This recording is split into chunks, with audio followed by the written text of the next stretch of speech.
猜猜看我们的木工到底多少钱？这等于说我们掉了一个死灵包在上面，你猜加起来多少？30几万吧。大家应该会想要知道整栋都装掉一次冷气的话，价格会是怎么样算？希望呢泡澡的时候呢可以看星星。哈喽哈哈，我是 OC。事隔2个月，我们又再度来拍我们的进度了。目前呢看到什么进度？多很多哎，因为我们上次来拍不知道什么时候了。上次其实我们还有一个进度，然后但我们没有拍到。是什么？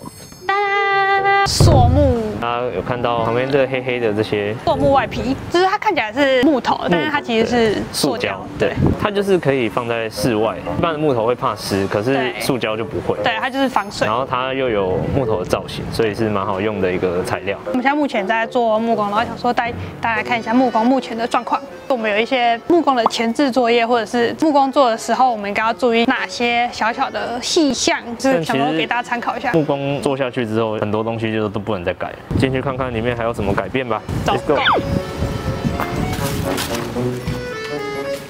江江，这是我们的玄关。这边会做一个镜子，就是出门的时候就可以在这边照镜子。目前这边有包一个木座，之后还会做一个坎灯，就是那种氛围灯。其实我们都没有做顶灯，我们都是直接用氛围灯间接照明，就是你会感觉好像没有灯在上面，可是你的空间是对还是有亮这样，就感觉是比较 chill 的那种氛围。你懂哦。我们昨天不是收到木工报价？对啊。哦，看到我真是吓尿。怎么了？就很贵啊。我们现在看看我们钱花的值不值得。我们来看一下木工目前的进度。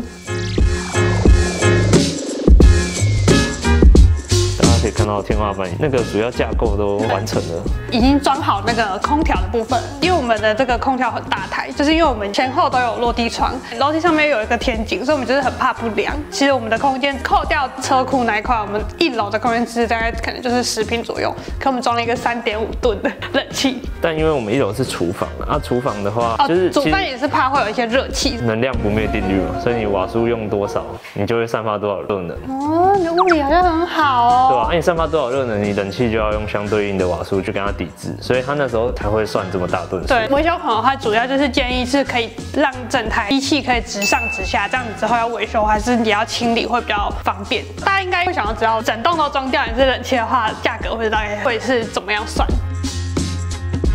其实我们的机器的部分全部加起来，就是我们有2台室外机，3台室内机，大概就是20几万嘛，对不对？然后，那你猜整个就是加工钱，然后加一些什么风管工程那些，你猜加起来多少？30几万吧。40几万。真的假的？它的工也算蛮贵的。对，主要是因为我们是透天，然后我们要拉很多管线、风管，然后还有一些电。就是如果你跟一般大楼比的话，其实透天你拉这些管线价格会再高一点，贵一点点。对对对，成本会再高一点。不过这间本来就是算比较贵的，我们找这间新竹算是比较有名，也蛮多是建商会跟他们合作的。对对对。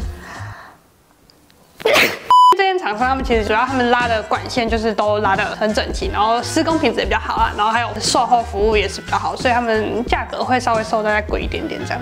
然后我们冷气机是30重工的，为什么会找30重工呢？是因为这没有业配，机器的厚度因为30重工它做的比较薄一点，所以我们的天花板可以不用做这么下来，就稍微省一点空间这样子。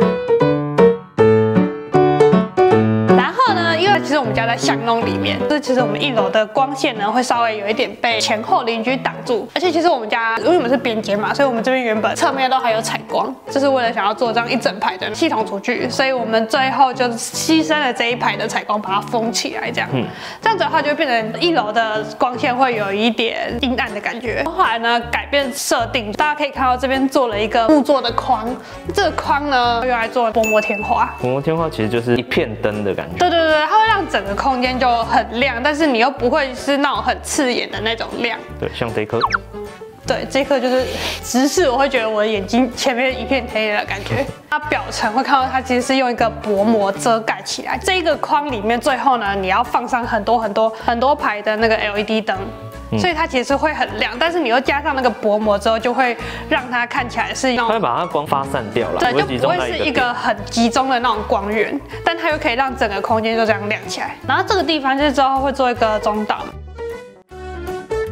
这个地方这边有留一个地板插座，电视可能就会放在这里。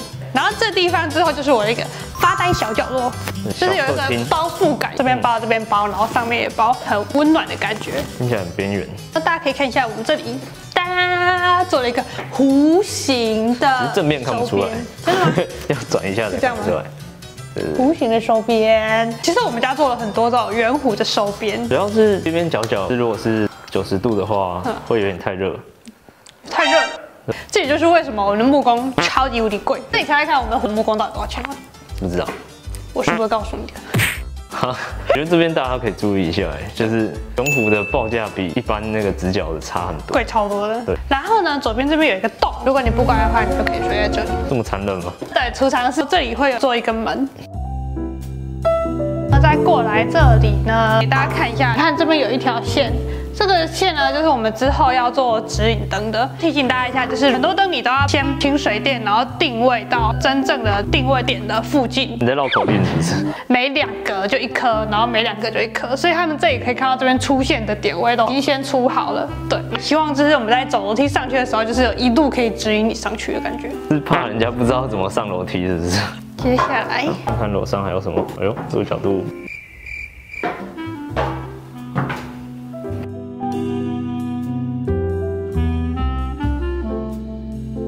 因为我们这边是整面的书柜嘛，所以我们上面会做酒柜灯。怎么有一条绳子啊？你看起来像可以爬上去。我们为了做那个酒柜灯，预先留的这个电源，水电跟木工你要特别去配合，事先放在这边。木工他在做的时候，他就要在固定点位上面去挖孔，然后之后才能装灯具这样子。对，他会找到正确的位置，然后再帮你把预留好的线放下来，这样。所以你留线一定要留够，不然那个木工定点会没办法定。然后呢，一样，我们这里也是装了一个比较大吨数的吊饮式冷气，这边有特别留一个轨道，就是之后是做那个出风口的部分。现在其实有很多人因为空间小，所以冷气都装在一些比较机灵的地方。出风口、回风口距离不够，造成短循环，然后就冷气就会不冷，会不凉，然后又耗电。冷气厂商其实应该会帮你就是确认说怎样子冷房效应会比较好。然后呢，我们要带大家来看一下我们这边目前最贵的木工的部分在哪里？大家这一整排的空间大概有7米长，这等于说我们吊了一个蛇灵包在上面。你知道这个多少钱吗？不知道，总共多少？5万块，光是这个整排5万块啊！整排的这个弧形要5万块，就我看到那个报价单，这个。什么？我还在考虑说，我到底要把钱拿去多买一个包包呢，还是拿来做一个弧形？可是因为我后来想说，它如果不做弧形，其实会有一点突兀，就是因为我们里面的天花板要做的高一点，然后外面会做的比较低一点。它应该是对齐旁边那个门，可以看到这2边的高度是有一点落差，所以中间要有一个衔接面。对。啊，如果你这个衔接面就是做直角，它看起来其实会有一点突兀，所以做一个圆弧来收这样子。还有一个原因就是因为我们这边是之后做一个拉门嘛。那我们这样子拉开以后呢，外面比较低，然后里面比较高，你就会有一种视野被放大的感觉。如果说你这样打开，然后天花板比较低的话，就觉得进来就会有点比较压迫的感觉。哦，就是变成进到一个比较小的世界。对，2片这样打开嘛，一片就会藏在这里，然后一片就会藏在这里。这边木作又是另一个花费这样子，因为拉门就是要多一个隐藏空间，等于整面墙壁全部都要包起来。然后再来看我们的客房，看小房间的进度如何。2楼这边全部都是做滑门的部分，就是我们之后这个门会这样藏到里面去，把门这样藏进来。这边之后我们会用系统柜做一个衣柜这样子，然后刚好把隐藏门藏进去，把柜又做到这里来。这里又是一个圆弧因为是客房嘛，然后我们预算有限，所以我们就是做一个衣柜。先用简单的吧，等入住之后看有需要什么，我们等钱存够了再做，保持一个弹性的空间的。对哦。现在是3楼，我们的主卧室。Go。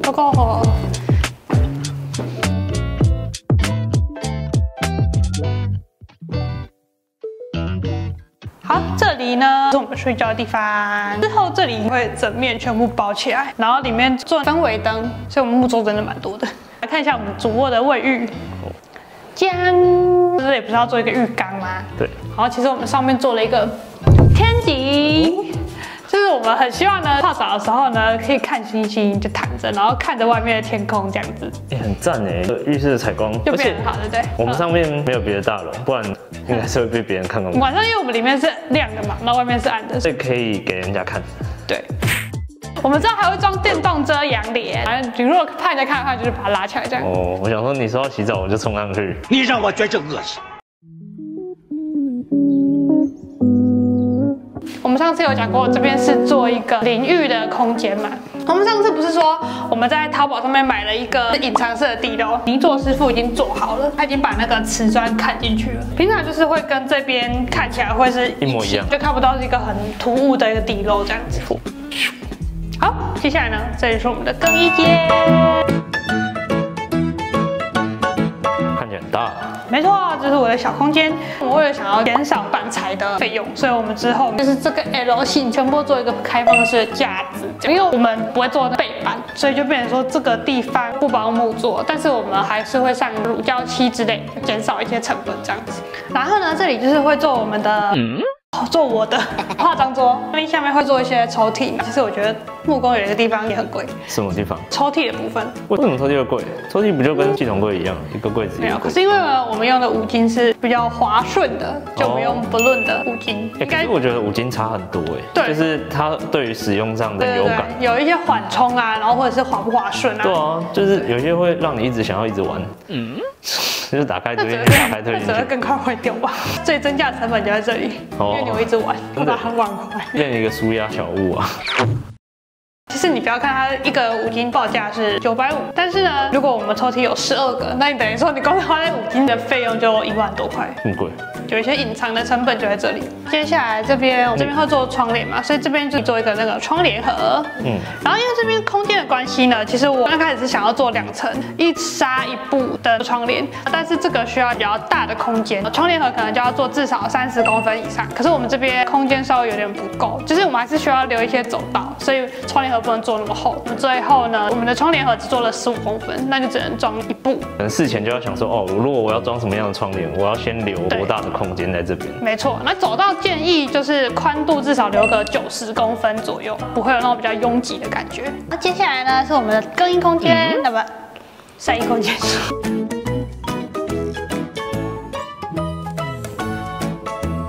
我们走进来，这里我们不是做了一个圆弧嘛？我们这边就是为了让线条比较顺畅一点。如果这边是做尖尖的话，就会看起来卡卡的感觉，就会比较热啦，因为它90度。要讲几次？就是请木工收一个这个圆弧的形状，这也是差不多应该要1万块。对啊，所以我们把这边干走拿去卖，应该可以卖好几万。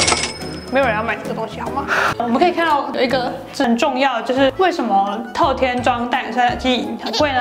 是因为这边要做一个冷媒管，然后它是贯穿整栋楼的，顶楼的室外机，然后贯穿到1楼这样子。对，然后再分给不同楼层。你看，这里有一个白色的，这个白色这一根就是冷媒管，这样子拉出去。我们刚刚在楼下的时候，不是有隐藏门要包木座吗？那个地方其实有一部分也是为了包冷媒管的部分。对啊，其实装潢很多都是在包管线的部分。对啊，对，所以其实我觉得透天要包的地方更多，所以透天其实木工的地方应该会再贵很多点。对啊，包天花板也算是一笔费用，我觉得应该差不多占木工的1/3左右。天花板算是里面蛮重大的一项。没错。然后呢，我们在每一层楼的这个楼梯走下来这边，我们都收圆的部分，为了要防止。这很像什么防撞条那个？没错啊，是要防止我们撞到头的。并不会好吗？你才没有机会。而且你撞到这木头是有比较好的，是不是啊？有啊，比较不会痛啊，它是圆的。尖的可能就直接头卡在上面，是不是？还是我跳过去，然后那个头皮就直接变秃头？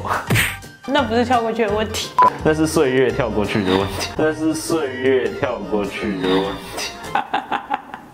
今天就先到这边，之后的进度呢，希望可以再加快。上次我朋友说他看我的每一集，然后每一集的发型都长得不一样，你就知道我们工时到底有多长。好了，不错，现在那个至少天花板有了，已经没有那种这么废墟的感觉，已经变成是工地的感觉。就比较好。好，我们接下来就是可以慢慢看一下家具这样子，就是床啊、沙发等等，就是大型家具。因为有些定做大概可能都需要1个月以上，所以我觉得应该就是差不多可以开始看。那大家有什么推荐给我们的家具啊，或者是一些软装的部分，也可以留言在下面告诉我们。没错，我们可以帮大家实测一下。没错，拜拜。